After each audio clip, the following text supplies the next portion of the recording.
तो माँ और महात्मा और परमात्मा, ये तीन अगर हमसे दूर हो जाते हैं तो हमारा जन्म लेना बेकार है महाराज। माँ हमारे साथ हो, महात्मा मतलब ऐसा शिक्षक, ऐसा गुरु, ऐसा महात्मा, ऐसा संत, ऐसा साधु, ऐसा सन्यासी, ऐसा तपस्वी, ऐसा साधक, ऐसा उपासक जिसके भीतर कभी किसी के प्रति कपट भाव, बैर भाव, ईर्ष्या भाव प्रकट ही नहीं।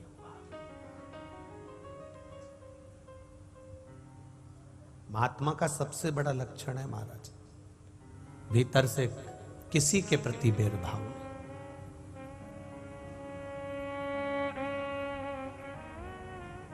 मातंग बाबा के दरवाजे पर शबरी अम्बा रोज दर्शन कर आ जाती है। जहां से मातंग बाबा निकलते हैं, शबरी अम्बा रोज बुआरी लगा देती है, रोज पुष्प की पंखड़ियां बिखेर देती है और रोज उन पुष्पों की रंगोली डाल देती है शबरी अम्बा।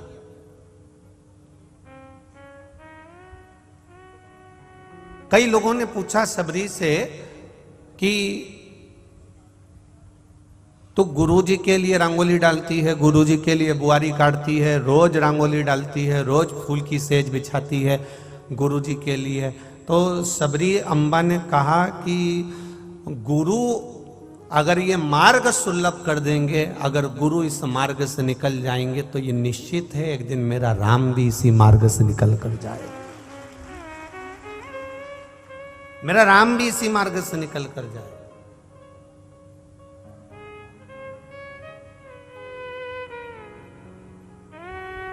एक श्रेष्ठ महात्मा का लक्षण होता है कि वो कभी द्वेष रखता ही नहीं, कभी कपट भाव उसके हृदय में आता ही नहीं, उसकी चित्तवृत्ति में कभी कोई गलत भाव प्रकट ही नहीं होता।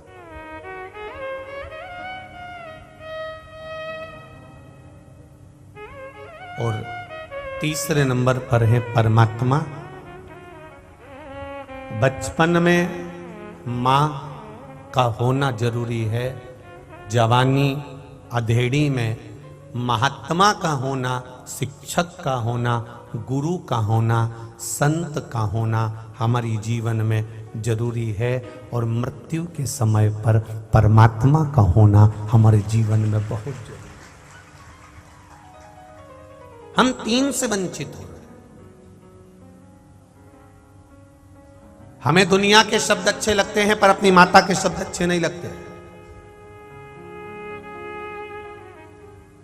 नवयुवक बेटे बेटियों को मां अगर कुछ कह दे तो बुरा लग जाता है, और दुनिया के लोग कुछ भी कह दे तो नहीं लगेगा।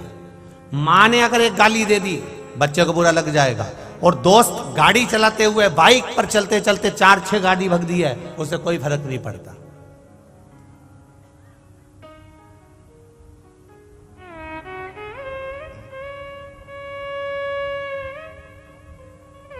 कह दिया ना माने, ठीक है, अब शब्द कह दिया ना माने, ठीक है, पर हो सकता है हमारी मां हमारे लिए हमारी जिंदगी को संवार रही। ये जितने भी हमारे सामने कहीं ना कहीं अगर विवाद आते हैं, कोई ना कोई बात आती है, तो समझ लेना चाहिए ये पूर्व का कोई बंधन होगा जिसके कारणवश आज हमको ये सब सहना पड़ रहा है। ये विचार कर लेना चाहिए। मां बचपन को संवारने वाली होती है, जवानी अधेड़ी को संवारने वाला शिक्षक सदगुरु संत महात्मा होता है, और बुढ़ापे को संवारने वाला परमात्मा का नाम होता है जो अंत समय में संवार दे। अंतिम बिंदु संवरना चाहिए। बचपन गया जाने दो, जवानी गई जाने दो, अधेड़ी गई जाने दो, पर बुढ़ापा मत बिगड़ने देना। जिसका बुढ़ापा बिगड़ गया उसका जीवन नरक हो गया। घर पे से तुम कैसे भी फोटो खिंचवाने वाले के यहां चले जाओ, गए हो फोटो खिंचवाने कभी? अरे बोलो तो जम के गए हो ना। घर से कैसे भी जाओ तुम फोटो खिंचवाने वाले के यहाँ, चाहे तुम तैयार होके चले जाओ, जूड़ा बांध के चले जाओ, साड़ी वाड़ी पटली मटली सब लगा लोगों के बढ़िया तैयार मैयार होके 1 घंटे तक पेंसिल से लाइन खींच के और डब्बा भर के और नैनों को नीला पीला करके कत्थाई करके और 2 घंटे तक धागे से निपटा के तुम तैयार होकर कितने भी फोटो वाले के चले जाओ, पर फोटो वाला जब फोटो खींचता है ना तो तुमसे कितने भी तुम तैयार हो जाओ, कितने भी तुम श्रृंगार कर लो, उसके बाद भी फोटो वाला तुमसे खटका दबाने से पहले कहता है स्माइल प्लीज। अब देखो तुम कितने चतुर हो। हमने कहा ना गुजरात में थोड़ी बहुत कथा तो नीवी बातों के चल जाएगा, सब समझ जाते। वो स्माइल प्लीज कह रहा। अब उसको स्माइल प्लीज कहने की जरूरत क्या पड़ी जब इतनी सच के आई है, इतना श्रृंगार करके आई है, इतनी अच्छी कपड़े पहन कर आई है, इतना जूड़ा बांध कर आई है, इतना सब साज सजा कर आई है, तो फिर उसको ये कहने की जरूरत क्या है कि स्माइल प्लीज? क्योंकि उसको मालूम है ये सब जितना श्रृंगार करा है, जितना कपड़े पहने हैं, ये किसी काम का नहीं। अगर तुम्हारे चेहरे पर स्माइल नहीं है तो वो किसी काम का नहीं, किसी काम का। मुस्कुराहट, हंसी, चेहरे पर प्रसन्नता, ये परमात्मा ने केवल मनुष्य को दी है, केवल परमात्मा ने मनुष्य को दी। इसके सिवाय, मनुष्य के सिवाय परमात्मा ने स्माइल, प्रसन्नता, मुस्कुराहट, हंसी किसी को नहीं दी, किसी को नहीं।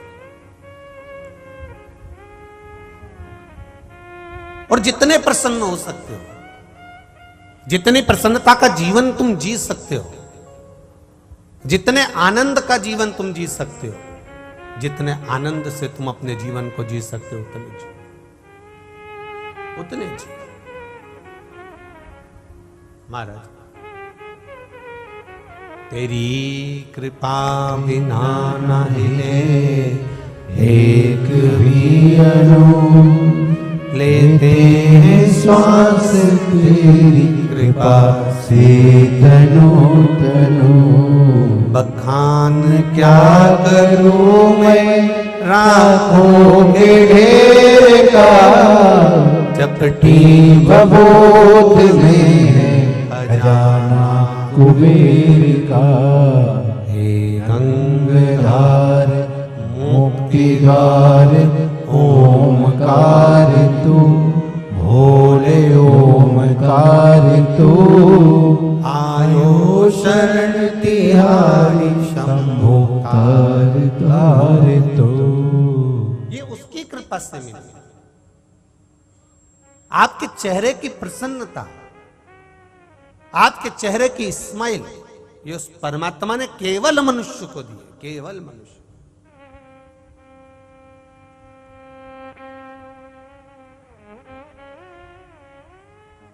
किसी ने बहुत अच्छा कहा है महाराज, अभी मुस्कुरा लो, इन दांतों से खिल खिल कर बुढ़ापे में गिर जाएंगे ये दांत हिल हिल कर। अभी मिला है तो मुस्कुरा, बाद में नहीं मिलेंगे तब याद आएगी मेरा सोफा सेट कहां चले गया, तब स्मरण में नहीं आएगा कि गया कहां। फिर याद रखना, पढ़ते समय चश्मे की याद आती है, खाते समय दांत की याद आती है, और मरते समय राम की याद आती है, तब याद आता है। पढ़ने बैठोगे तब याद आएगा मेरा चश्मा तो कथा में छूट गया, मेरा चश्मा तो घर रह गया, मेरा चश्मा तो वहां रह गया। खाते समय याद आया मेरे सोफा सेट तो फ्रिज के अंदर रह गया है, और ये लड्डू तिल्ली का, और तिल्ली का लड्डू खाना दम की बात होती है। एक सास और बहू में झगड़ा हो गया। सास ने कहा बेटा लड्डू बनाना तो तिल्ली को पीस लेना, मूंगफली के दाने को पीस लेना और पीसने के बाद फिर गुड़ में लड्डू बनाना हो। बहू ने कहा नहीं, मेरी मम्मी ने बोला है तिल्ली को सेको, गुड़ में डाल दो, लड्डू बन के तैयार। अब सास ने जो लड्डू बनाया वो पीस के बनाया, बहू ने जो लड्डू बनाया सेक के गुड़ के अंदर डाल के बना दिया। अब दोनों में से सास का जो लड्डू था, एक दिन सास बाहर बैठ के खा रही थी बड़ी आराम से, और बहू ने जो मुंह में लड्डू लिया तो दांत निकल के सामने। अंतर है, ओल्ड इज गोल्ड। बुढ़ापा बुढ़ापा है, सिखाता बहुत कुछ है, बहुत कुछ सिखा देता है। तो यहां शिव पुराण कह रही है, भगवान शंकर की कथा कर रही है। ये प्रसन्नता, ये आनंदता, ये हृदय का आनंदता, ये चित्त की आनंदता, ये परमात्मा ने केवल मनुष्य को दी। तो मां, महात्मा और तीसरे नंबर पर है परमात्मा।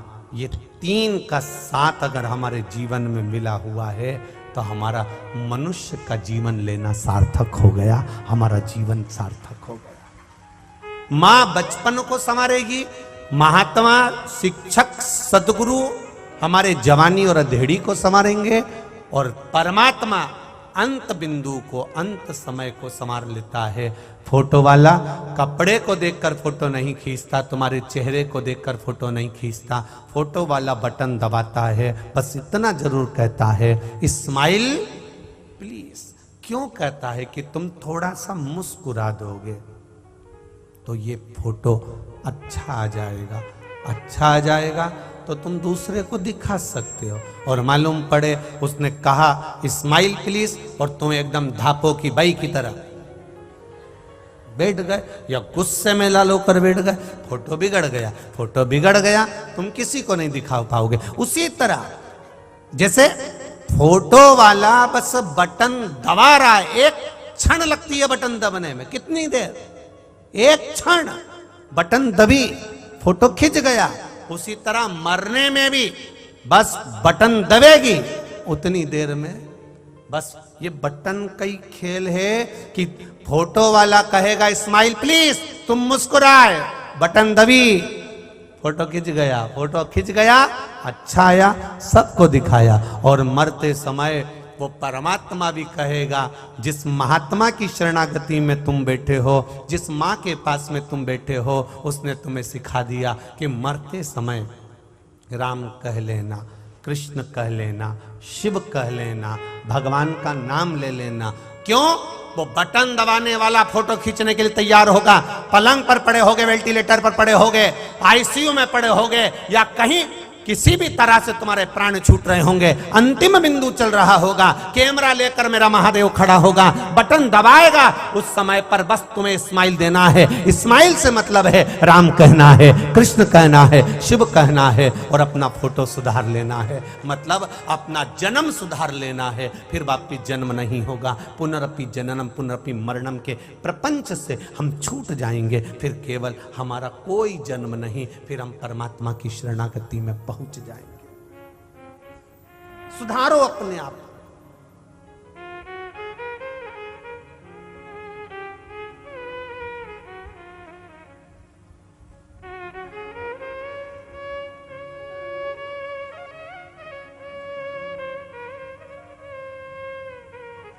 अभी मुस्कुरा लो इन दांतों से, बोलो बोलो जरा, खिल खिल के, नहीं तो बुढ़ापे में सब निकल जाएंगे हिल हिल।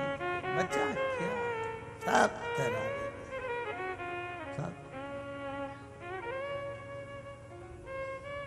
भजन की चित्तता, मुख में हो राम नाम, राम सेवा हाथ में, तू अकेला नहीं प्यारे राम तेरे साथ में।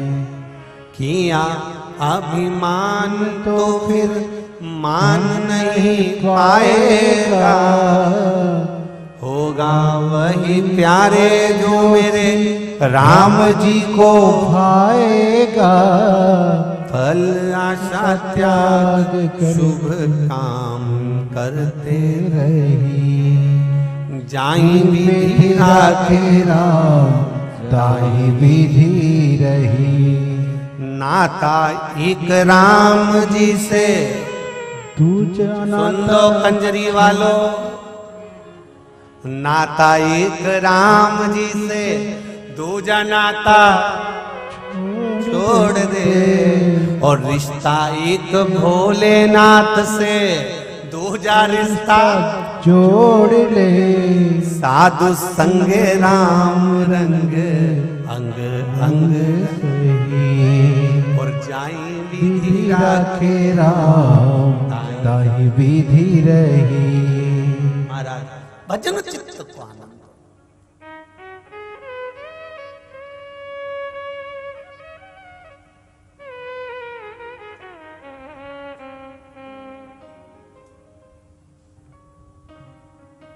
महाराज एक भाव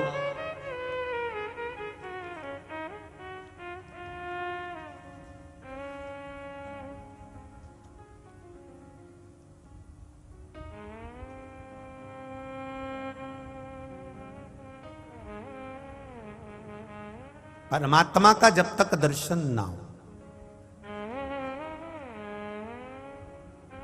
आप में से कई लोग ऐसे होंगे जो शिव महापुराण की कथा जब तक सुनते नहीं है तब तक उनका दिल लगता नहीं है। कई बैठे होंगे ऐसे। देख, आस्था चैनल पर भी जितने लोग सुन रहे हैं, जितने लोग मोबाइल पर, फेसबुक यूट्यूब पर श्रवण कर रहे हैं, उनके भी चित्तवृत्ति में यह होगा, जब तक वो थोड़ी देर की कथा ना सुन ले, जब तक वो थोड़ा स्मरण ना कर ले, तब तक उनका मन नहीं भराता। मैं 5 मिनट सुनूं पर सुनूं। महाराज मां, महात्मा और परमात्मा, ये तीनों हमारी जिंदगी को संवारने वाले हैं। इनसे यदि हम विमुख हो गए, अगर हम इनसे विमुख हो गए, इनसे हमने दूरी बना ली, इनसे हम विमुख हो जाते हैं, इनसे हम दूरी बना लेते हैं, तो वो श्रेष्ठता नहीं है हमारी। मां बचपन को संवार देगी, जवानी अधेड़ी को महात्मा गुरु शिक्षक संवार देंगे, और अंत अवस्था में भगवान का नाम हमको संवार देगा।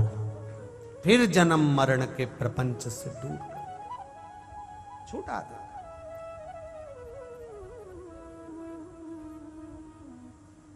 इनको संभालना है हमको, इनके चरणारविंद का अनुमोदन, इनके चरणों की भक्ति हमारे जीवन को आनंद प्रदान कर दे।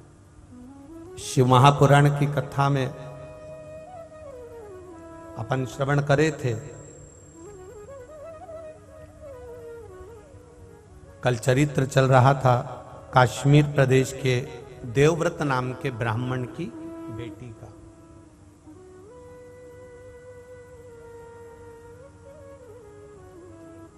कौन सा जन्म मिला उसको?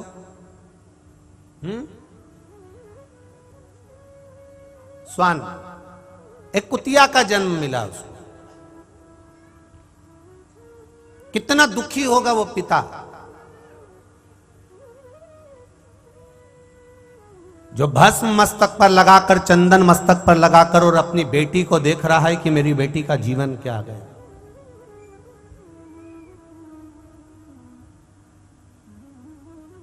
बहुत मेरा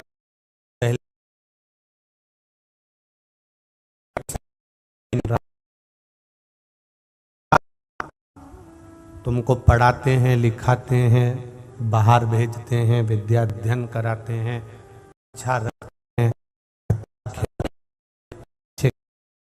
हैं, तो मेरा बेटियों से निवेदन रहता है कि उसके पिता के बताए अनुसार आप पढ़ भी रहे हो, चल भी रहे हो, वस्त्र भी पहन रहे हो, तो इतना निवेदन पिता का जरूर स्वीकार करना कि अपने बाप को, अपने पिता को नरक में धक्का मत दे देना, पिता को कन्यादान का मौका जरूर देना।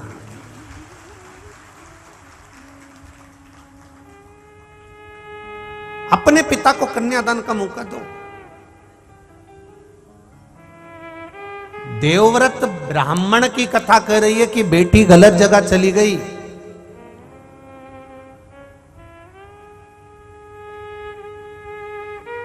श्वान की योनि, एक कुत्ता की योनि, एक कुतिया की योनि प्राप्त कर ली।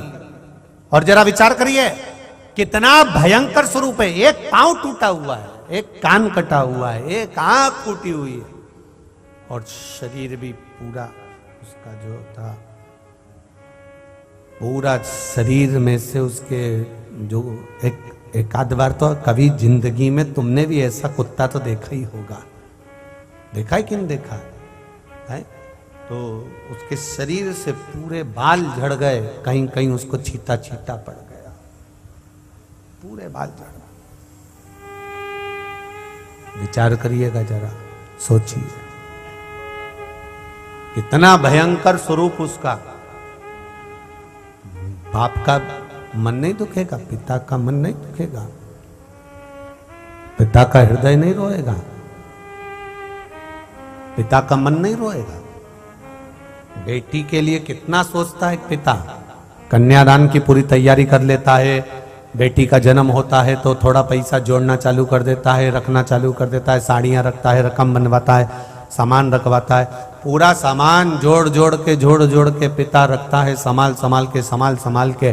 और वो बेटी जिसको, पिता को जिस बेटी पर नाज था, पिता को जिस बेटी पर नाक था कि मेरी बेटी है, मेरी बेटी है, इसका शादी ऐसी करूंगा, ऐसा विवाह करूंगा, ऐसा करूंगा, वैसा करूंगा, और वही बेटी अगर किसी आड़े टेढ़े के साथ में चली जाए, दूसरे धर्म में चली जाए, सनातन धर्म को छोड़कर दूसरे धर्म में प्रवेश कर जाए और विवाह कर ले किसी दूसरे धर्म के लड़के से, तो विचार करना उस पिता को कितना रोना पड़ता होगा जिसने इतनी तमन्ना, इतनी इच्छाएं जागृत करके रखी होगी। उस पिता को कितना सोचना पड़ता होगा। विचार करिए जरा सा, अपने मन में, अपनी चित्त में, अपनी बुद्धि में ये विचार लाइएगा, कितना रोना पड़ता।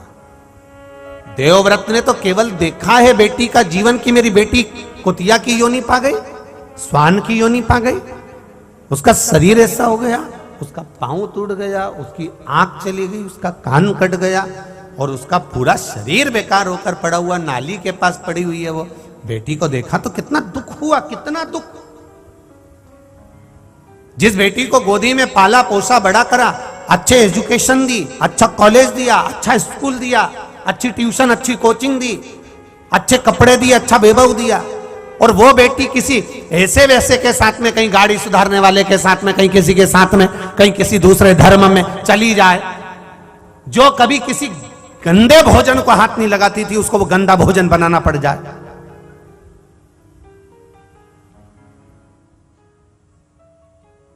जो कभी गंदे भोजन के सामने से निकलकर चली जाती तो वोमिटिंग कर देती है, उल्टी कर देती है, उसको वो भोजन करना पड़ रहा है, उसको वो भोजन बनाना पड़ रहा है। तो वो बाप कितना दुखी होता होगा। सोचो कि मेरी बेटी की किस्मत कहां लेकर गई, बताओ क्या सोचा था इसके, कितना विचार करा था इसके लिए, और कहां पहुंच गई है।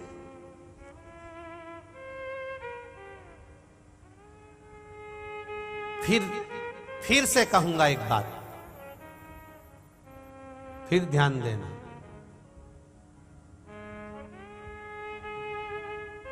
वक्ता और वक्त दोनों समझाते हैं। वक्ता से समझ गए तो बुरा वक्त नहीं देखना पड़ेगा, और अगर वक्त ने समझाया तो रो रो के समझाए। वक्ता और वक्त दोनों समझाते हैं। वक्ता व्यासपीठ पर बैठकर समझाएगा, वक्ता माइक पकड़कर समझाएगा, वक्ता गादी पर बैठकर समझाएगा कि तुम्हारा बुरा वक्त ना आ जाए। इसलिए वक्ता के कहने पर अगर तुम संवर गए, सुधर गए, तो तुम्हारी जिंदगी सुधर गई। नहीं तो तुम वक्त का इंतजार करोगे तो वो वक्त तुमको ऐसा सुधारेगा कि ना बाप के घर जा पाओगे, ना किसी के पास जाके रो पाओगे। उसको समझो, उसको संभालो।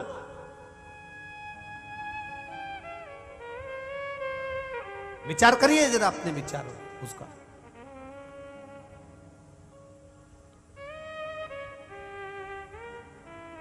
हम उसको देखें, हम उसको समझें, हम उसको संभालें, हमारे चित्त को, हमारी वृत्ति को, हमारे मन को हम केंद्रित करें इस बात के लिए कि देवव्रत ब्राह्मण है, काशी प्रदेश में रहता है, अपनी बेटी का चरित्र देखना था, भगवान शंकर का उसने भजन किया, तब करा कि मुझे अपनी बेटी का जीवन देखना है। जो बेटी को मैंने कन्यादान करा था, कन्यादान करने के बाद भी वो नहीं सुधरी, उसका जीवन नहीं सुधरा, मैंने बहुत समझाया उसको, बहुत समझाया, पर संभरने कोई तैयार नहीं, सुधरने कोई तैयार नहीं, तो मैं करूं क्या? वो सुधर ही नहीं रही, तो मैं क्या कर सकता?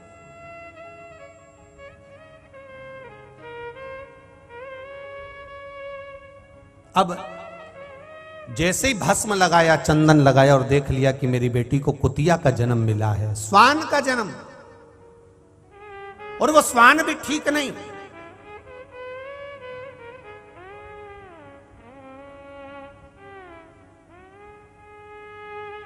जो व्यक्ति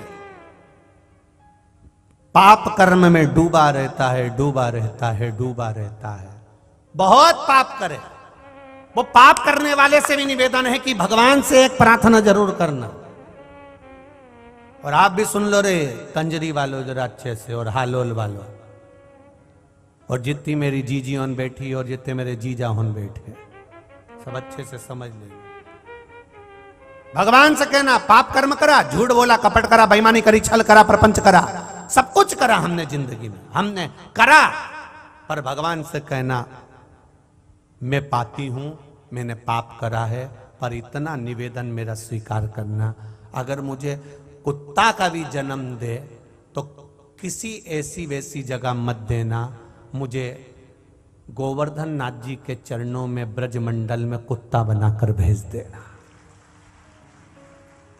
कारण पूरी दुनिया के जितने कुत्ता हैं, ये किसी का डंडा खाते हैं, सूखी रोटी खाते हैं, धाक खाते हैं, लात खाते हैं, पीटे जाते हैं, पर ब्रजमंडल का जो कुत्ता होता है गोवर्धन नाथ जी के चरणों का, वो भी गिरिराज जी का चढ़ा हुआ दूध पी के सहसा बनता है। मुझे बनाना तो उसके चरणों का कुत्ता बना देना, जहां मैं उसके चरणारविंद का दूध पीऊंगा, चाटूंगा, तो मेरी जिंदगी संवर जाएगी। बस उतना भी बहुत है मुझे, उतना भी बहुत।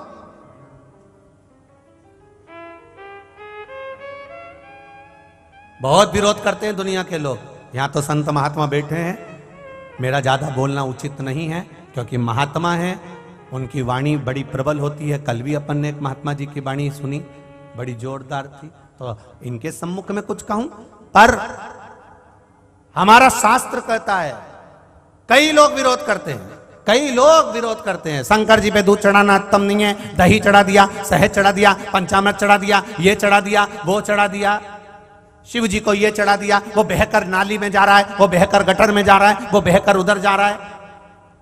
अरे उनको कितना समझाओ कि वो बहकर अगर बाहर जा रहा है, तो मेरे शंकर जी का एक नाम है पशुपति नाथ। अगर उसके ऊपर चढ़ा हुआ केवल मनुष्य मनुष्य खाता, उसके ऊपर चढ़ा हुआ दही केवल मनुष्य पीता, उसके ऊपर चढ़ा हुआ दूध केवल मनुष्य पीता, तो वो मनुष्य का नाथ होता। फिर उसका नाम पशुपति नाथ क्यों हुआ? क्योंकि जो चढ़ा हुआ बाहर जाता है उसको कोई जीव, कोई जानवर, कोई कुत्ता भी खा लेता है, तो पशुओं का नाथ है, वो साधारण नहीं है महाराज। उसका नाम पशुपतिनाथ है, वो पशुओं के लिए भी बहुत कुछ देता है।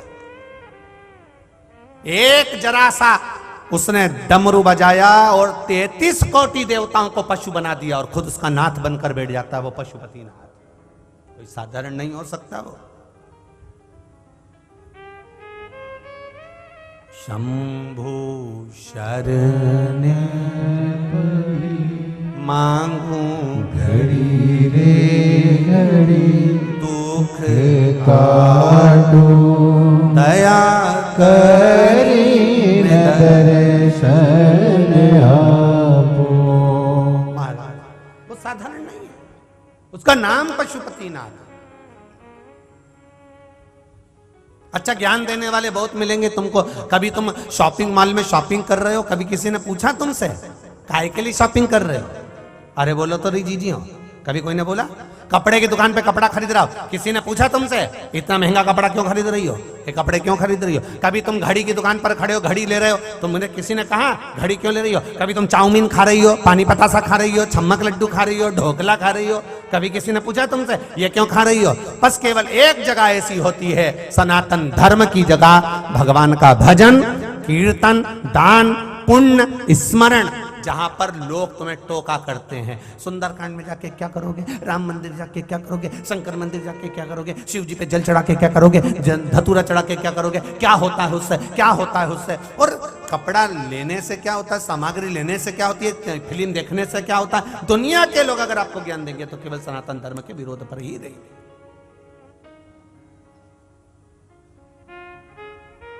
समझाए देवव्रत के नेत्रों में जल भरा, मेरी बेटी का जीवन कैसा, मेरी बेटी को मैं कैसे संभालूं, मेरी बेटी के लिए मैं क्या करूं? शंकर भगवान की आराधना करने के लिए देवव्रत वापिस बैठ गया। अब आराधना किस लिए कर रहा है कि मेरी बेटी का जीवन संवर जाए, अब उसकी ये स्वान की योनि, उसकी कुत्ता की योनि छूट जाए। भगवान से कहना अगर हमने पाप ज्यादा करा हो तो हमें कहीं इधर उधर मत भेज देना दादा, हमको तुम तो कहां भेज देना, बोलो बोलो जम के, या तो गोवर्धन नाथ जी के चरणों में भेज देना, केदारनाथ भेज देना, सोमनाथ भेज देना, मल्लिकार्जुन भेज देना, कहीं 12 ज्योतिर्लिंग में, कहीं विश्वनाथ, कहीं महाकालेश्वर, कहीं ऐसी जगह भेज देना जहां शिवजी पे दूध चढ़ेगा, बहकर बाहर आएगा। कोई दूध चढ़ाने वाला गिलास लेकर जा रहा है, लोटा लेकर जा रहा है, कलश लेके जा रहा है, उसका दूध नीचे गिर गया, उसमें से मैं पी लूंगा, बस भगवान के चरणों में रह लूंगा। अगर पाप भी ज्यादा करा है तो मुझे गिरिराज जी के चरणों का कुत्ता भी बना दोगे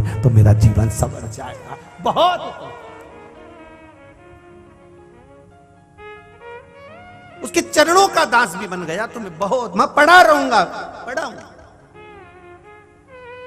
पर कोई कुत्ता ऐसा होता है जो ब्रजमंडल तक भी नहीं पहुंच पाता, 12 ज्योतिर्लिंग तक भी नहीं पहुंच पाता, वो कहीं ना कहीं रोड पर, गांव में, खेड़े में सड़ता रहता है, उसका शरीर दुबला हो जाता है, उसकी हड्डियां दिखने लगती है, उसका पूरी खाल निकल जाती है, उसके पूरे रुए झड़ जाते हैं और विकलांग हो जाता है, पड़ा है, तड़प रहा है। जाने वाला व्यक्ति जब जब उसको देखता है तब तब उसको दया आती, कितना बेचारा का कैसा हाल है, कैसा है वो, कैसा है वो, उसको समझो। उस नारी ने केवल एक गलती कर दी थी, देवव्रत ब्राह्मण की उस बेटी ने एक गलती कर दी थी कि एक शादीशुदा जिंदगी को नाश कर दिया था। पति पत्नी आराम से रह रहे थे, बच्चे आराम से रह रहे थे, और ये उसने बीच में कूद गई और उसके पति को इसने अपना बना लिया। अपना बनाया, पति उधर खर्चा ना कर कर इधर खर्च करने लगा, उठा उठा के धन देने लगा, वैभव देने लगा, धन देने लगा, गाड़ी दे दी, बंगला दे दिया, जायदाद दे दी, मोबाइल दिला दिया, हैंडसेट दिला दिया, दुनिया का सारा सामान उसको दिला दिया। अब उसने मनुष्य की देह में तो भोग कर लिया, मानव के शरीर में तो भोग कर लिया, खूब कटे हुए सेवफल का मोबाइल चलाया, खूब चलाया कटे हुए सेवफल का मोबाइल, क्या बोलते हैं उसको, हाँ समझ जा, बस तुम उत्ते में समझ गए, खूब चलाया। तगड़ी भी पहनी, आधा किलो चांदी की, पांव में पायल पहनी चांदी की, क्योंकि वो दे रहा था, जिसने अपनी पत्नी को नहीं दिया तेरे को भर दिया, पूरा उठा उठा कर। बच्चे भूख से बिलबिला रहे हैं, बच्चे तड़प रहे हैं, पापा स्कूल में फीस जमा करना है, पापा ट्यूशन की फीस देना है, मेरे पास नहीं है, मम्मी से ले ले, और वो दूसरे के बच्चे के फीस भरने चल रहा है। वो कह रही है यहां बैठ जाओ, वहां बैठ गया, वहां बैठ जाओ, वहां बैठ गया।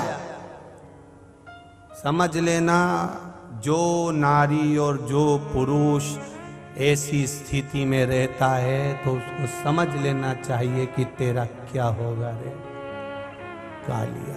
समझ, बस ये जो तुम्हें रोड पे खजियारा कुत्ता मिले ना, उसका फोटो खींच लेना, और फोटो खींच के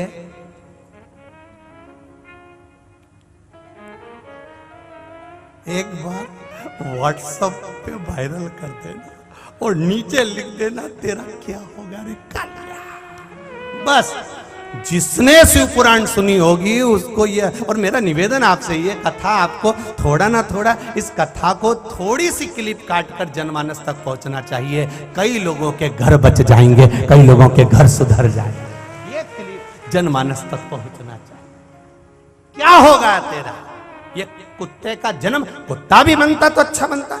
कोई कोई कुत्ता इतना अच्छा रहता है कि 4 व्हीलर गाड़ी में घूमता है। बोलो रे कंजरी वालों, सही है। कोई कोई कुत्ते की किस्मत इतनी अच्छी रहती है कि घर का व्यक्ति अपने बच्चे को कभी छीछी नहीं कराता, पर कुत्ते को कराता है। ये तो कुत्ते की किस्मत है।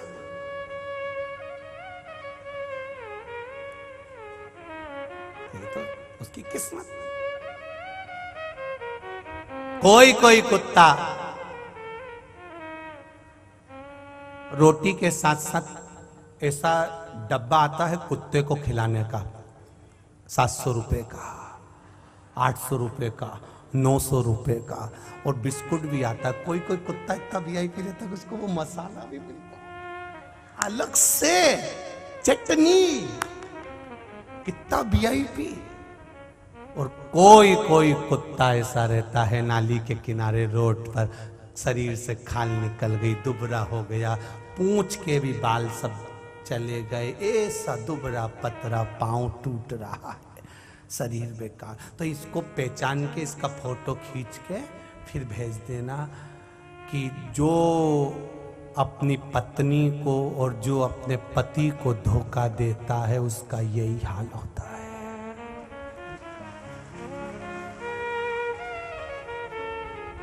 कोई पूछे ये कथा कहां से आई? स्कंद पुराण में काशी खंड के अंतर्गत जो वर्णन किया गया है, 2 कथाएं स्कंद पुराण में बड़ी भारी आई है महाराज, मनुष्य देह को सुधारने की, संवारने की। काशी, इस कश्मीर प्रदेश के अंतर्गत जो देवव्रत नाम का ब्राह्मण है, उसकी जो बेटी है उसको समझाया बुझाया, बहुत समझाया, पर मार्ग नहीं छोड़ा, उसने मार्ग नहीं छोड़ा, इसलिए वो गलत संगति में पड़ गई। पर पुरुष के ऊपर उसने स्मरण करा, पर पुरुष को अपना बनाना चाहा। उसका सुंदरता इतनी थी कि पुरुष उसके ऊपर लोभित हो जाता था, पुरुष उसकी ओर हो जाता था। ना जाने कितनों के घर का वैभव इसने अकेला रख दिया, अकेला। दिला देगा वो तुमको, तुम्हारी सुंदरता के चक्कर में वो तुम्हें हैंडसेट दिलाएगा, तुम्हारी सुंदरता के चक्कर में पायल दिलाएगा, तुम्हारी सुंदरता के चक्कर में कपड़ा दिलाएगा, तुम्हारी सुंदरता के चक्कर में सब कुछ दिलाएगा। पर तुम इस बात का अंदाजा लगा रखना कि ये सुंदरता केवल मनुष्य के देह तक रहती है। मनुष्य का देह छूटने के बाद जब अगला जन्म होगा, 84 लाख योनियों में 20 लाख योनि तो केवल ये पेड़ पौधे की है, केवल पेड़ पौधे की। और उसमें भी पेड़ पौधे भगवान से प्रार्थना करते हैं, हमको फल वाला मत बनाना, हमको फल वाला मत बनाना। जो दूसरे का धन हड़प जाते हैं, दूसरे की जायदाद खा जाते हैं, दूसरे का पैसा खा जाते हैं, दूसरे की प्रॉपर्टी खा जाते हैं, दूसरे का सामान खाकर बैठ जाते हैं, उनको भगवान आम का पेड़, बेर का पेड़,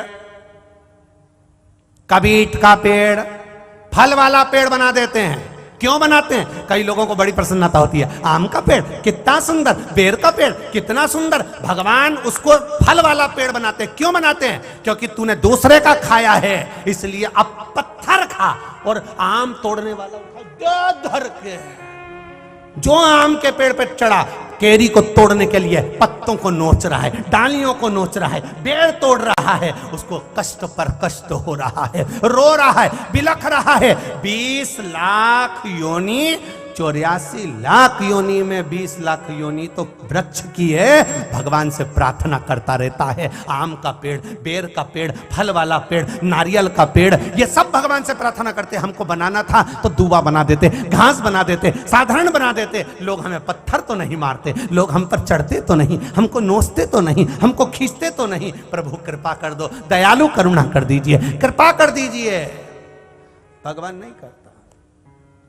84 लाख योनि में 20 लाख योनि पेड़ पौधे की है, 20 लाख योनि में भी जो आखिरी वृक्ष की योनि है वो बेलपत्री, पीपल, बड़, आंवले की है। ये योनि पाने के लिए भी जीव भगवान से प्रार्थना करता, हमको बेलपत्री का पौधा बना देना। क्यों? अगर किसी बेलपत्री के पौधे की बेलपत्र उतर कर देवाधिदेव महादेव को चढ़ जाती है तो वो बेलपत्री का पौधा कुंवारा नहीं रहता, उसकी महादेव के साथ शादी हो जाती है और वो दूसरे लोग को चला जाता है। वो कहता है बेलपत्र का पौधा बना देना। इसलिए आपको कहा था कि अपने आनंद के साथ में, अपने जीवन के साथ में एक बेलपत्री का पौधा जरूर लगाओ। क्यों? तुम अगर मर भी गए, तुम्हारे प्राण छूट भी गए, वो बेलपत्री का पौधा अगर लगा रहेगा, वो बेलपत्री का पेड़ लगा रहेगा, उसमें से एक पत्ती टूटकर अगर महादेव को चढ़ गई तो ना जाने कितनी योनियां उसकी कट जाएगी, उसका मोक्ष हो जाएगा, वो शिव तत्व को पा लेगा। हम समझाएं, समझें।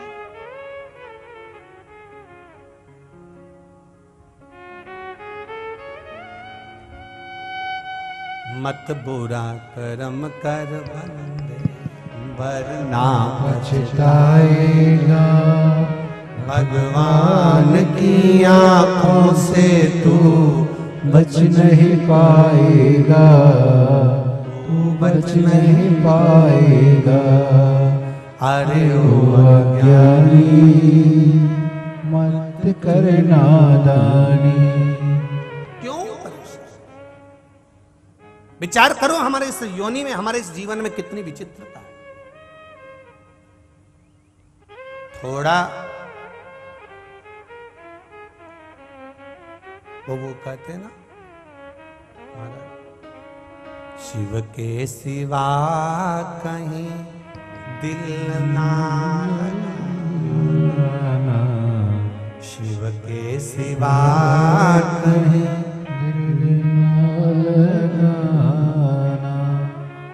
नहीं तो पड़ेगा तुझे आंसू बहाना, शिव के सिवा कहीं दिल ना लगाना, वरना पड़े आंसू बहाना। तुम मत गाना, तुम जरा चुप रहो, इनकी भी तो सुन लूं मैं जरा। बोलो जरा, ये उसी लाइन के लिए है। देवव्रत की बेटी ने गलत जगह दिल लगा लिया। तुमसे निवेदन है, सुनो रे, जितने आस्था पर सुन रहे हो, जितने लोग फेसबुक यूट्यूब पर सुन रहे हैं और जितने कंजरी में सुन रहे हैं, बोलो जरा, शिव के सिवा।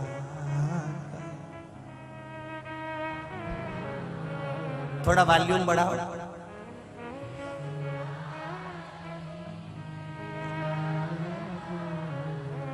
वरना पड़ेगा तुझे,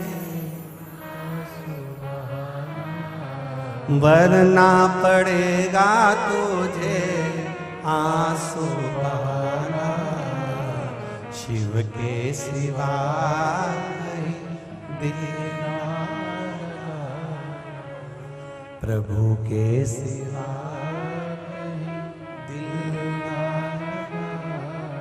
ये मन, ये चित्त, ये दिल, हृदय लगे परमात्मा। मनुष्य की देह मिली है, बड़ा सुंदर शरीर मिला है, बहुत सुंदर। कितना सुंदर ये मानव का शरीर मिला है, कितना सुंदर। पर ये सुंदर शरीर किसी को धोखा देने के लिए या किसी को अपने रूप में फंसाने के लिए नहीं, बल्कि ये सुंदर स्वरूप परमात्मा के चरणों में फंस जाने के लिए मिला है। मिला ये सुंदर।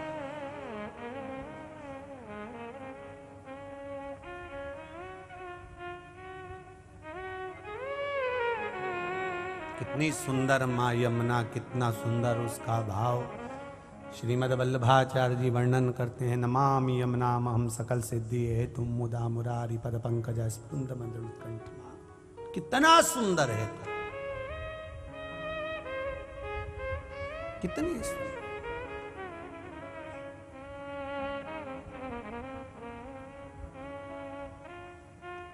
महाराज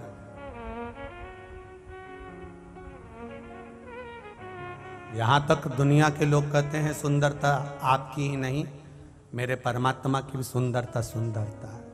कई लोग कन्हैया को कह देते थे, ओ नंद लला, ओ नंद लला, जो तुम होते नंद लली तो गले कट जात करोड़न। अच्छा हुआ नंदराय जी तुम्हारे घर में इतना सुंदर छोरा हुआ, इतनी सुंदर छोरी हो जाती तो आधे तो बावड़ी में डूब के मर जाते इसके चक्कर में। इतना सुंदर है मेरा कृष्ण, मेरा राम, मेरा शिव। 33 कोटि देवी देवताओं में भी सबसे ज्यादा सुंदर है मेरे देवाधिदेव महादेव। गणेश जी कई बार कहते थे एक बार आपका रूप देखना है, ये भस्म लगा के बैठ जाते हो, जटाजूट बांध के बैठ जाते हो, अच्छे नहीं लगते। सबके पिताजी कितने अच्छे लगते हैं। भगवान विष्णु को देखो क्या सुंदर, राम जी को देखो क्या सुंदर, कृष्ण भगवान को देखो क्या सुंदर, इंद्र को देखो क्या सुंदर, वायुदेव, जलदेव, गरुण देव, वरुण देव, जितने देवताओं को देखो सब सुंदर नजर आते हैं। और एक देव अधिदेव महादेव, जटा बंधी हुई है, सांप बिच्छू पड़े हुए हैं, भस्म लपेटे हुए हो, ततैये घूम रहे हैं, अच्छे नहीं लग रहा है। भगवान गणेश जी ने कहा मुझे एक बार आपका असली चेहरा देखना है, एक बार आपको अच्छा देखना है। भगवान ने कहा मैं रहने दे, मेरे को तो ये पाउडर लगे रहने दे तू। नहीं मेरे को देखना। भगवान ने अब की बार गणेश जी का हाथ पकड़ा, ले गए हरिद्वार। हरिद्वार ले जाकर भगवान ने कहा तू असली स्वरूप मेरा देख ही ले। और जो शंकर भगवान नहाने के लिए गंगा में कूदे, कूदते से जैसे बाहर निकले और केश भोलेनाथ के जो उन्होंने हिलाते से ही गणेश जी उनको देख के स्तुब्ध हो गए। आते से गणेश जी ने चरण पकड़ लिए, जैसे थे वैसे ही हो जाओ। शंकर भगवान बोले मैं नहीं होऊंगा वैसा। गणेश जी गए, चिता भस्म लेकर आए, लाके उन्होंने पिताजी के ऊपर पूरा बोरा उंडेल दिया भस्म का। शंकर भगवान ने पूछा ये क्यों कर रहा है? गणेश जी बोले आप मेरी मैया पार्वती से ज्यादा सुंदर दिख रहे हो और मैं मेरी माँ से ज्यादा सुंदर किसी को नहीं देख सकता। अंदर से मुझे जलन हो रही है, ईर्ष्या हो रही। आप जैसे थे वैसे हो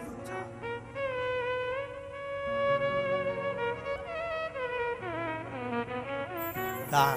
कितनी कृपा, कितनी दया मेरे भोलेनाथ जी ने कि मेरे सारे देवता अच्छे दिखे, इसलिए महादेव भस्म लगा के बैठ जाते हैं। ततैया वतैया पास में रख लें। उन्होंने कहा इंद्र के पास जाओ, भगवान विष्णु के पास जाओ, ब्रह्मा जी के पास जाओ, वरुण गरुण के पास जाओ, मेरे पास मत आओ। इसलिए उन्होंने कैलाश धाम पर जाकर बैठ गए। कैलाश धाम पर वो भी ततैया लटका के, बिच्छू लटका के, नाग बगर गले में धारण कर कर, मृगछाला पहनकर, कोई मतलब नहीं किसी से। चलो जब मेरे पास मत बैठो।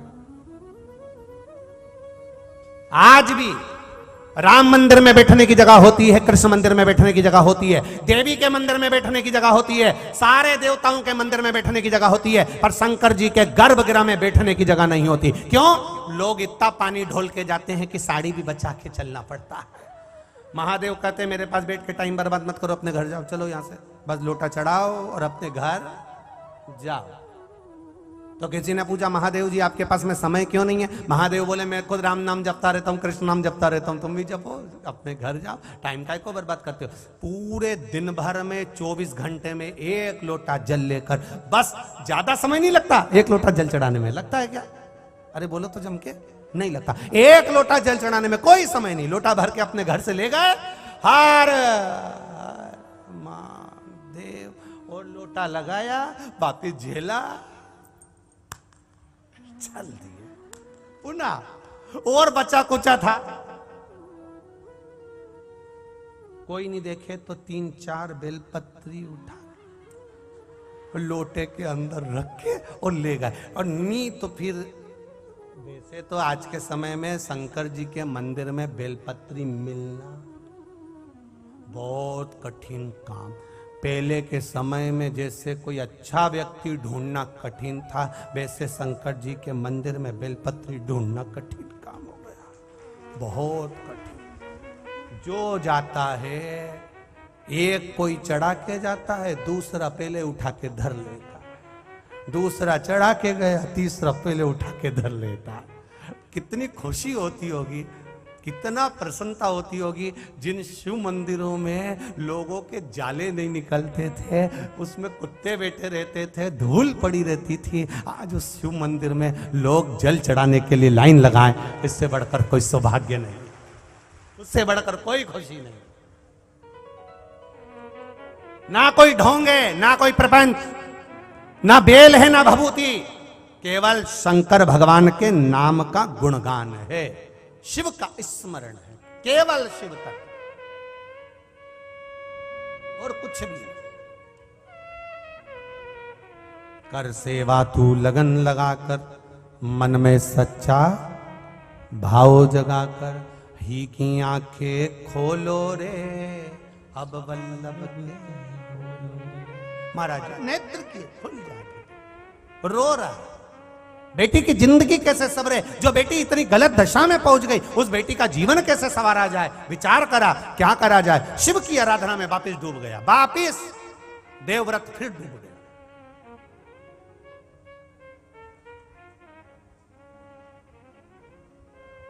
फिर लग गया नमः शिवाय, ओम नमः शिवाय, नमः शिवाय, नमः शिवाय।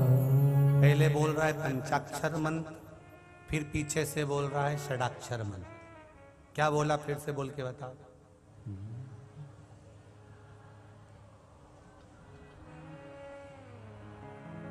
नमः ओम। पहले कौन सा मंत्र आ गया, पंचाक्षर। इसके बाद में जैसे ही बोला ओम नमः शिवाय, आ गया षडाक्षर।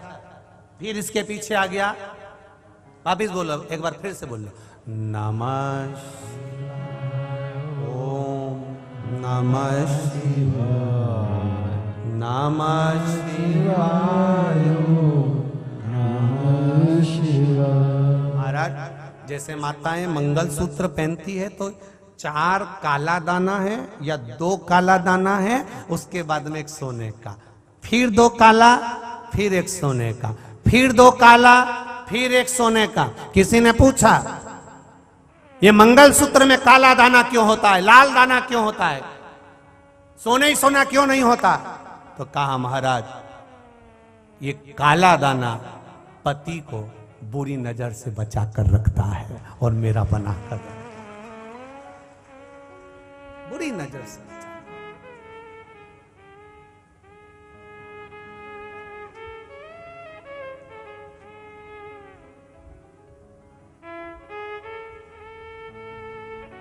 महाराज,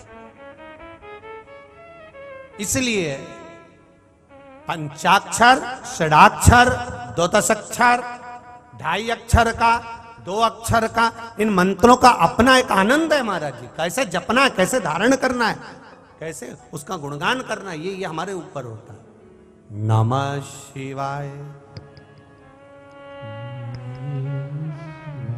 नमः शिवाय, ओम नमः शिवाय, नमः शिवाय, ओम नमः शिवाय, नमः शिवाय, ओम नमः शिवाय। करा गुणगान, करा स्मरण, करा भजन, कर। लग गया पीछे, शिव मंदिर से बाहर निकला, बेलपत्री के वृक्ष के नीचे जाकर बैठ गया। देवव्रत बेलपत्र के वृक्ष के नीचे बैठा।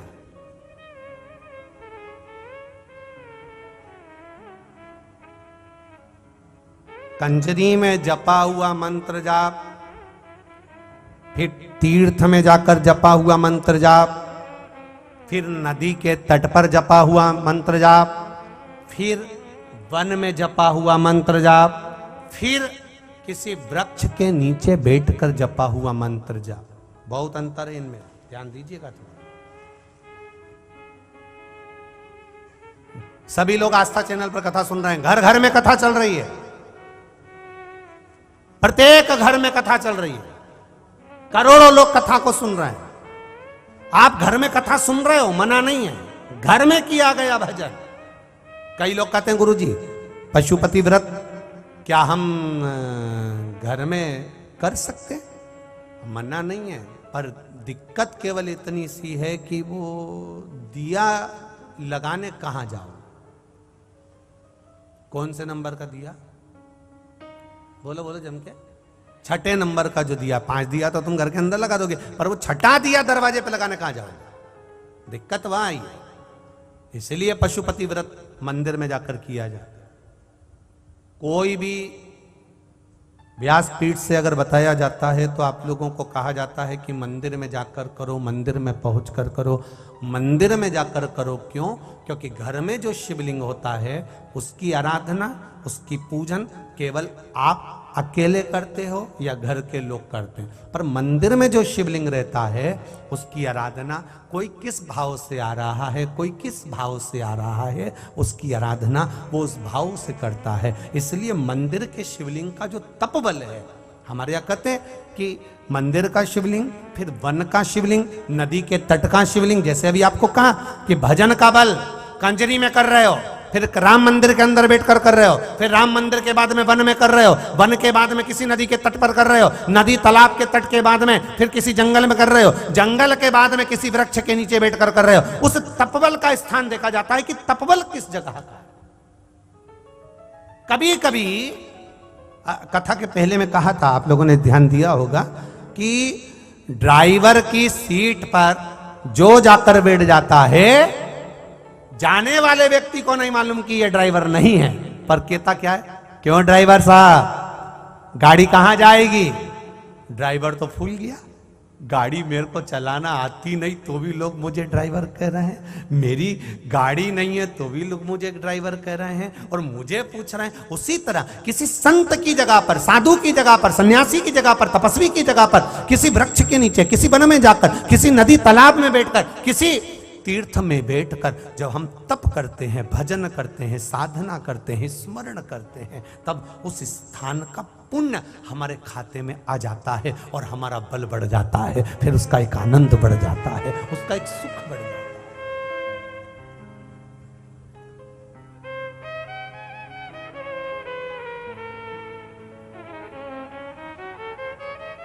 वो बढ़ जाएगा फिर। इसीलिए महाराज, शिव के सिवा कहीं दिल ना लगाना, नहीं तो पड़ेगा तुझे आंसू बहाना, भोले के सिवा कहीं दिल ना लगाना। ये जीवन मिला। कहा ड्राइवर को बोल दिया, क्या स्थान पर बैठा था इसलिए ड्राइवर मिल दिया। कितना हमारे यहां पर बल है देखिए। मास्टर की धर्म पत्नी मास्टर नहीं होती, होती है क्या? अरे बोलो तो रे, नहीं होती। फिर भी लोग क्या कहते हैं, मास्टरनी आई है, मतलब मास्टर की धर्म पत्नी आई है। डॉक्टर की धर्म पत्नी डॉक्टर नहीं होती है क्या? नहीं। फिर भी मंच पर बुलाएंगे तो क्या कहेंगे, डॉक्टर साहब एवं श्रीमती डॉक्टर। अब ये तो डॉक्टर थी नहीं, पर डॉक्टर के साथ जुड़ गई तो डॉक्टरनी हो गई।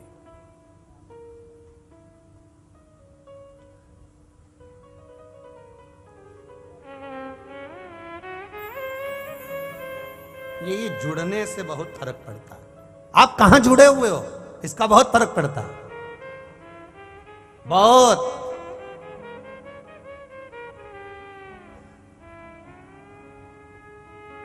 आप कहां नैन मिला रहे हो इसका बहुत फर्क पड़ता है। आप किसको देख रहे हो इसका बहुत फर्क पड़ता है, बहुत।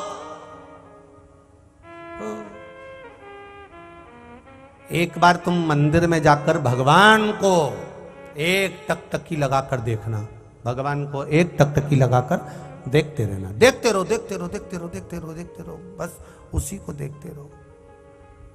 लोग आते जाते तुमको क्या कहेंगे, कितना धर्मात्मा है, भगवान का कितना भक्त है, भगवान को कैसे निहारता रहता है, दिन भर देखता रहता है। और ऐसी टकटकी लगाकर तुम ये कंजरी की रोड पर खड़े होकर गाड़ी पे और कोई छोरी जा रही हो डीकरी,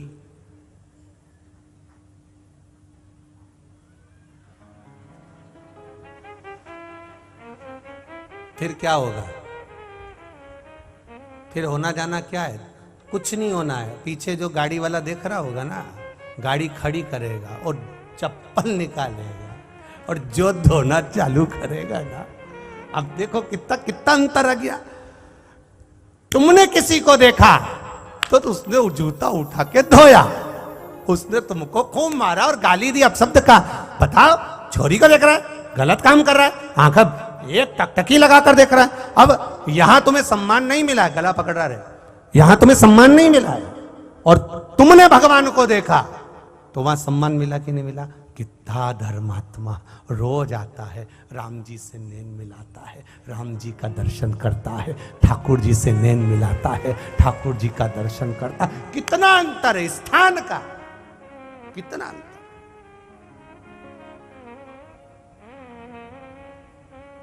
इसीलिए कहते हैं संतों के संग में लाग रे तेरी अच्छी बनेगी। अगर लगे हो अच्छी जगह पर तो अच्छा मिलेगा, बेकार जगह पर लगे हो बेकार मिलेगा। आपकी संगति का कुछ सुख मिले वो एक आनंद का विषय हो सकता।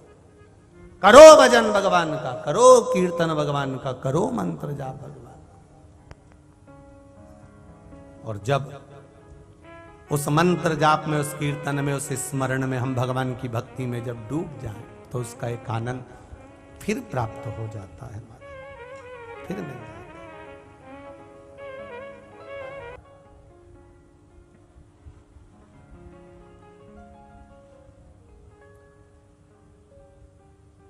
देवव्रत बेलपत्र के वृक्ष के नीचे बैठ गया, लग गया साधना में।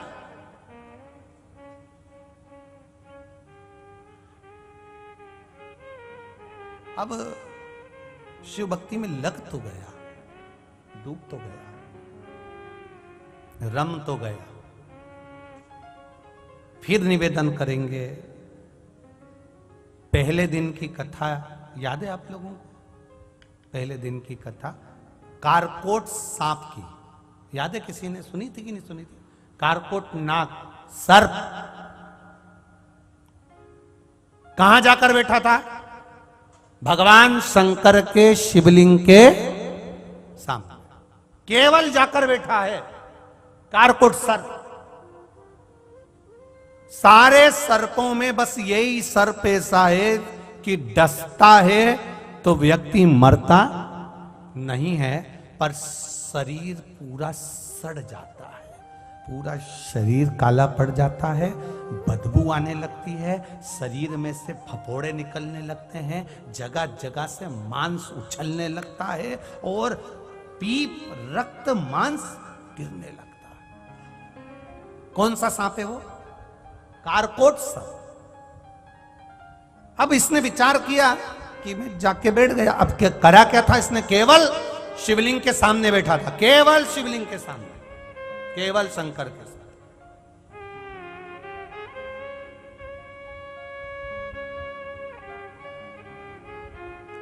देवव्रत बेलपत्री के वृक्ष के नीचे जाकर बैठा हुआ है और कारकोट शिव जी के सामने जाकर बैठा हुआ है। बैठने का अंतर देखिएगा। और आपसे भी निवेदन करूंगा, आप बैठे हो शिव महापुराण के सामने, आप शिव महापुराण के साक्षी में बैठे। कई लोग प्रश्न करते हैं, गुरुजी आप कहते हो कि पंडाल में बैठकर कथा सुनना चाहिए, कथा सुनना चाहिए, पंडाल में पहुंचना चाहिए, 2 कदम चलकर शिव महापुराण की कथा में जरूर जाना चाहिए। आखिर से मिलता क्या है? पंडाल में बैठकर कथा सुनने से मिलता क्या है? तो यहां बैठने की कथा कर रही है। कारकोट शिव जी के सामने बैठा था तो कारकोट पर शंकर की कृपा हुई। देवव्रत बेलपत्री के नीचे बैठा था, देवव्रत पर भगवान की कृपा हुई। जो शिव महापुराण के सम्मुख में साक्षी में बैठता है, शंकर उस पर कृपा करता ही है, ये निश्चित है, खाली नहीं छोड़ता है। मेरा शिव दयालु है, मेरा शिव कृपालु है, वो करुणा करता है। कर्पूर गौरम करुणावतारम संसार सारम भुजगेवहारम। कृपा करने वाला, उदार।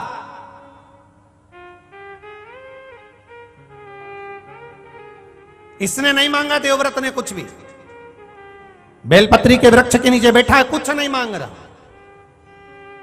आपसे भी निवेदन है, जब जिंदगी में कहीं उलझन नजर आने लगे, कष्ट दिखने लगे, बहुत तकलीफ आने लगे, लगने लगे कि अब जिंदगी बेकार सी हो गई, हर तरह से हार जाओ, 2 क्षण के लिए शंकर भगवान के शिवलिंग की साक्षी में जाकर बैठ जाओ, या फिर किसी शिव महापुराण में जाकर बैठ जाओ, या शंकर भगवान की उस आनंद में बेलपत्र के वृक्ष के नीचे 2 क्षण जाकर बैठ जाइए। आपकी जिंदगी अपने आप धीरे धीरे संवरना चालू हो जाए। बैठो उसकी शरणागति।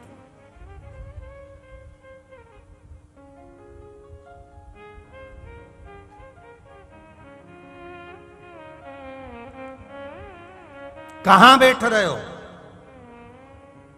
किस जगह पर बैठ रहे हो, वो बैठने का स्थान भी देखा जाता है। दूध अगर बेकार नहीं हो तो उसको काय में रखा जाता है? फ्रिज के अंदर। फल बेकार नहीं हो तो उसको काय में रखा जाता है? बोलते जाओ जल्दी जल्दी। फ्रिज के अंदर। सब्जी बेकार नहीं हो तो उसको काय में रखा जाता है? फ्रिज के अंदर। फ्रिज के अंदर रख दोगे तो वो सड़ेगा नहीं। उसी तरह आप शिव महापुराण के इस फ्रिज में आकर बैठ जाओगे तो सड़ोगे नहीं, ये निश्चित है। सड़ना नहीं है, आप सड़ने वाले।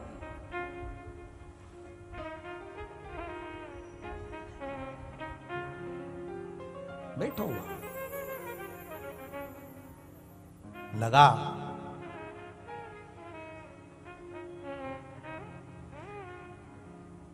देवव्रत बैठा है। नमः शिवाय ओम नमः शिवाय नमः शिवाय ओम नमः शिवाय। बैठा है देवव्रत। इतने में भगवान देवाधिदेव महादेव का कैलाश हिलने लगा। भोजन छोड़ दिया, श्वास एक नासिका के छिद्र से श्वास ले रहा है, उसी से छोड़ रहा है। ना कुछ खा रहा है, ना कुछ पी रहा है, ना उसका कोई भाव प्रकट हो रहा है। केवल अगर वो कर रहा है तो केवल कीर्तन, केवल मंत्र जाप, केवल नाम जाप कर रहा है, केवल नाम जाप और कुछ नहीं। जब कैलाश धाम हिला, सबसे आखिरी में हिलता है कैलाश। इससे पहले इंद्रलोक हिल गया। अगर कोई तप करता है ना, साधना करता है ना, भजन करता है ना, कीर्तन करता है ना, आप लोग भी अगर भगवान का भजन करोगे ना, सबसे पहले इंद्र को तकलीफ होने लगती है। सबसे पहले कहीं इसको कोई ऐसा वर ना मिल जाए, कहीं इसको कोई ऐसा आशीर्वाद न मिल जाए कि इसकी जिंदगी सवर जाए। ये इंद्र का सिंहासन नहीं मंगले, बड़ा सोचना पड़ता है इंद्र को। सबसे पहले इंद्रलोक हिलता है, देवलोक हिलता है। कैलाश धाम तो सबसे आखिरी का है, सबसे आखिरी का।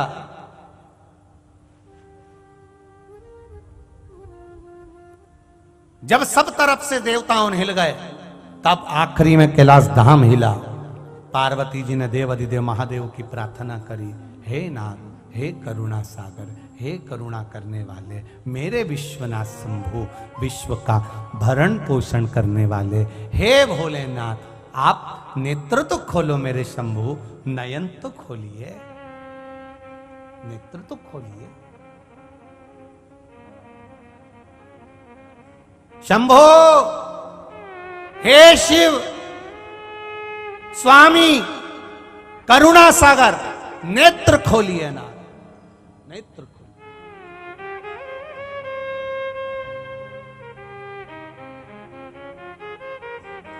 भगवान नेत्र खोले। पार्वती बड़ी बेचैन दिख रही हो तुम, क्या बात है? पार्वती जी कहती है, देवव्रत कश्मीर प्रदेश का एक भक्त देवव्रत बेलपत्री के वृक्ष के नीचे बैठकर आपका मंत्र जाप कर रहा। मैं आपको जगाना नहीं चाहती थी, पर बेलपत्री के वृक्ष के नीचे लक्ष्मी झाड़ू लगाती है, सरस्वती वीणा बजाती है, इंद्राणी उस बेलपत्री के वृक्ष के नीचे जल का सींचन करती है। 33 कोटि देवी देवता उस बेलपत्री के वृक्ष की जड़ में विराजमान होते हैं। इसलिए देवव्रत एक बार पंचाक्षर मंत्र बोलता है तो वो 33 करोड़ बार गिना जाता है, ऐसा बेलपत्री का वृक्ष होता है।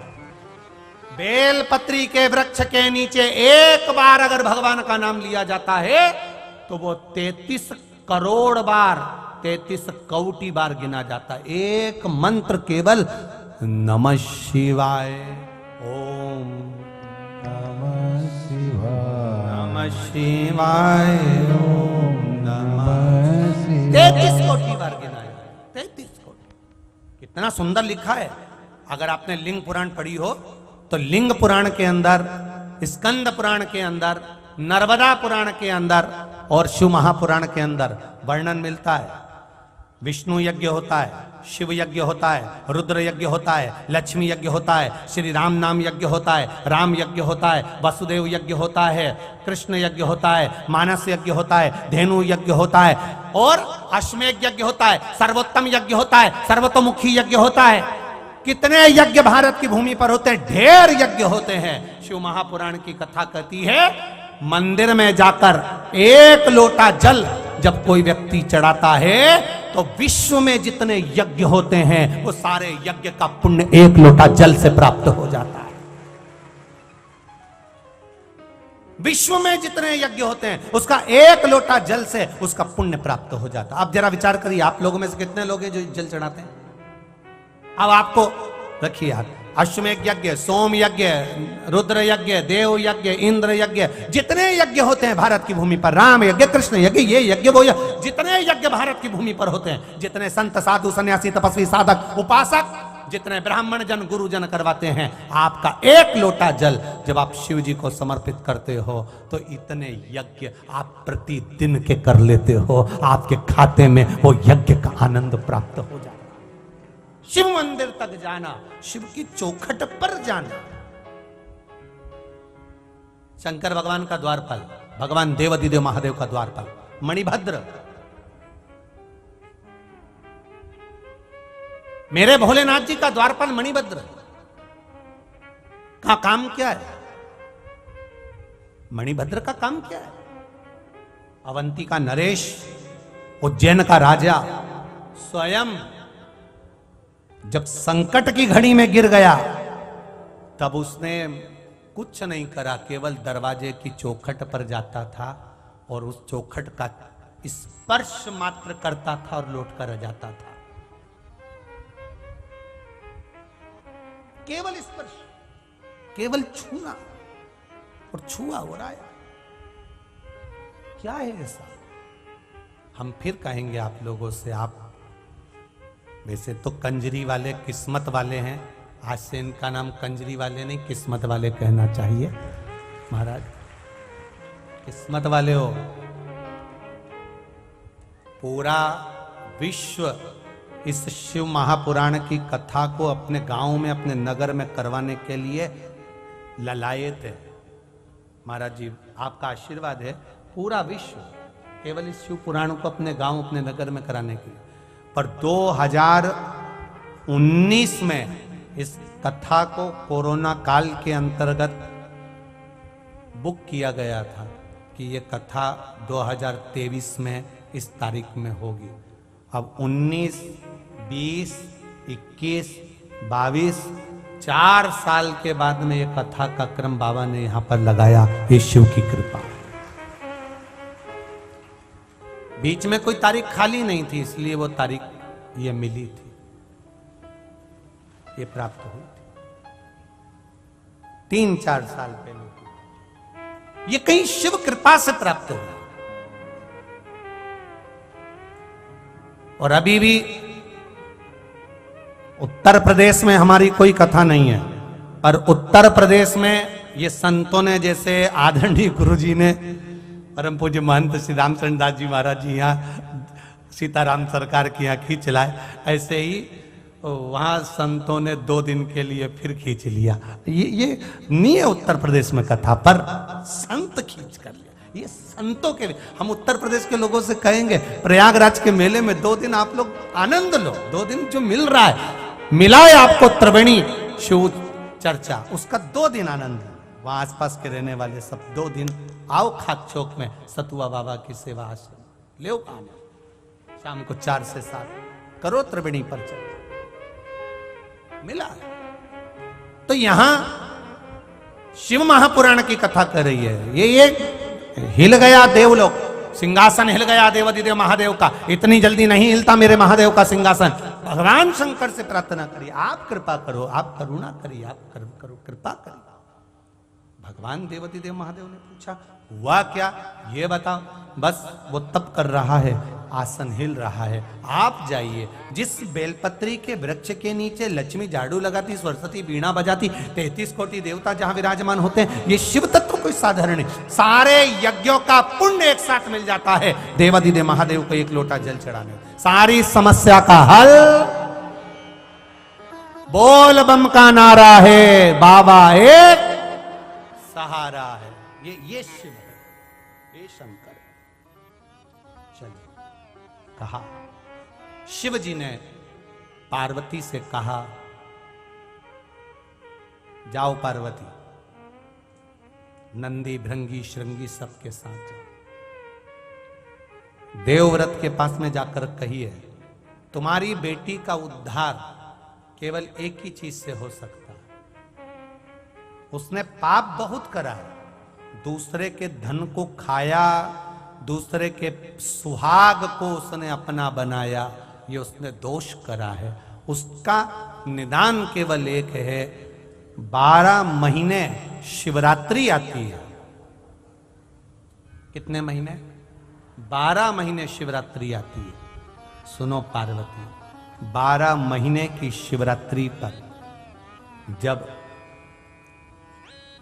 भक्त शंकर भगवान पर जल चढ़ाने के लिए आए, शिवालय में पूजन करने के लिए आए, दर्शन करने के लिए आए, उन शिवजी को जल चढ़ाने वाले भक्त का पांव शिवालय में जब पड़ेगा, वहां पानी गिरा हुआ होता है जहां कीचड़ हो जाता है। बोलो, गर्भगृह में गीला होता है कि नहीं होता? जम के बोलो जरा। गर्भगृह में गीला होता है, तो जहां गीला होगा, जब ये मंदिर में जाएगा, इसके पांव के निशान बन जाएंगे। फिर बाहर जाएगा,